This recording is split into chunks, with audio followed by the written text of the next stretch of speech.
Hello, everyone. For those of you who don't know me, my name is Kim Howard, and I'm the Director of the Office of International Education. I have a couple of brief updates about study abroad and employee immigration before I hand it over to OIE Associate Director Emma Swift. First, an update on UVM Generation Study Abroad goals. We are seeing an increasing number of students from diverse backgrounds consider study abroad. We continue to welcome your input on how to grow interest across STEM majors, lower socioeconomic status students, men, students of color, Vermonters, and a host of other student subpopulations. In terms of financial access, we are on our way of reaching UVM's goal of sending 40% of semester study abroad students on exchange or UVM semester programs by 2020.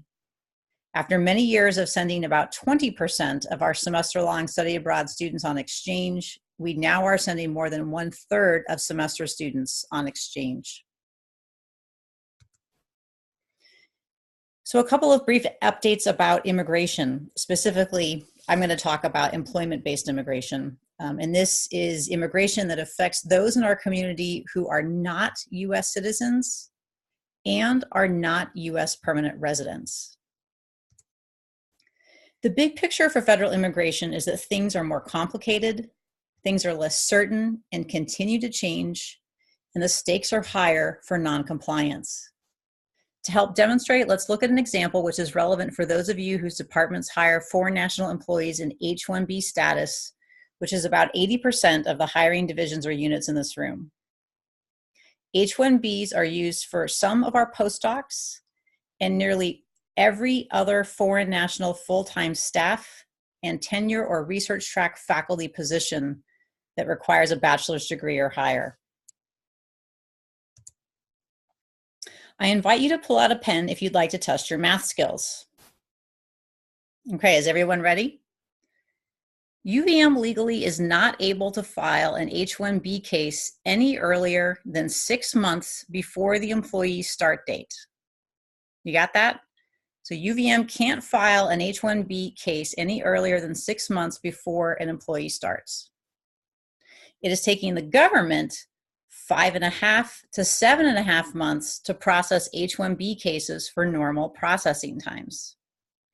This is what I am calling alternative math, as normal processing times mathematically are no longer a viable option. Now, expedited, or what is called premium processing, is by default required in nearly every case. Those costs for premium processing are about to increase again on October 1st. Hiring departments will need to pay a larger fee to expedite cases above and beyond the ordinary H-1B filing fees. Related to increases in processing times, the government is asking for substantially more information, both from UVM and from employees, than the government has ever requested before, which is making these case filings more complicated.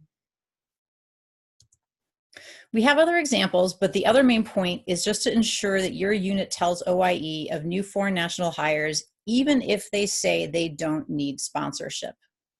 Without getting too far into the weeds, we have seen a couple of cases where new UVM employees were brought on who thought they had authorization to work at UVM, but they actually did not. And this is a pretty unfortunate thing to learn on a new employee's first day of work. So you can help avoid this happening in your unit in 2 ways. 1, please tell your faculty and staff to never sign a document for the Department of Homeland Security without first checking in with OIE by emailing internationalscholars@uvm.edu. And the second way is ask that your business managers add all new foreign national employees into iStart at the point that a job offer is made, even if the new employee says they won't need sponsorship. We're going to get a lot more details out to business managers, but this is just a high-level FYI for all of you.